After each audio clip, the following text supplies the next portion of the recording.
Hi, நான் உங்கள் புவி மெஹந்தி ஆர்டிஸ்ட். இன்றைக்கி மெஹந்தி எங்கேன்னு பார்த்தீங்கன்னா, நம்ம கொரட்டூர் தான் போகிறோம். கொரட்டூரில் வந்து ஆல்ரெடி நான் 2-3 டைம்ஸ் ஒருத்தவங்க மெஹந்தி போட்டிருக்கேன். அவங்க சொல்லி தான் இவங்க நம்மளுக்கு கால் பண்ணியிருந்தாங்க.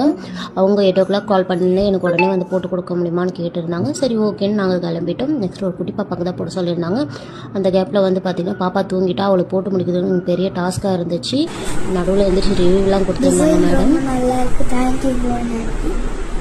பேக் சைட் டர்ன் பண்ணுங்க. இந்த கேப்பில் பார்த்தீங்கன்னா அவங்க பாட்டி எங்களுக்கு டீ போட்டு கொடுத்தாங்க. டீ குடிச்சிட்டு அந்த பாட்டிக்கு வந்து ஒரு மண்டேலா டிசைன் போட்டுருந்தோம். அதுக்கப்புறம் அந்த குட்டி பாப்பாவோட அவங்க மம்மி வந்து வந்துட்டாங்க. அவங்க வந்து ஆல்ரெடி டிசைன் வந்து செலக்ட் பண்ணி வச்சுருந்தாங்க. அந்த டிசைன் தான் போட்டு இருந்தோம். பின்னாடி மேடம் மண்டேலா டிசைன், நடுவில் ஒரு குட்டி எலப்பெண்ட் போட சொல்லியிருந்தாங்க. போட்டு முடிச்சுட்டு நம்ம அவங்களுக்கு பை பை சொல்லிட்டு கிளம்பிட்டோம். நாங்கள் கிளம்பும் போது 2 o'clock ஆகிடுச்சு டைமு. அந்த டைமில் வந்து எங்களுக்கு வடிவேல் சார் சொன்ன டைலாக் தான் ஞாபகம் வந்தது. ஒத்தையடி பாதையில் தனியாக போகிறது கொஞ்சம் பயமாக இருக்குது அப்படின்னு சொல்கிற மாதிரி எங்களுக்கு ரொம்பவே ஜர்க்காக இருந்தது. ஓகே, பாய் பாய். நெக்ஸ்ட் வீடியோவில் மீட் பண்ணலாம். டாட்டா.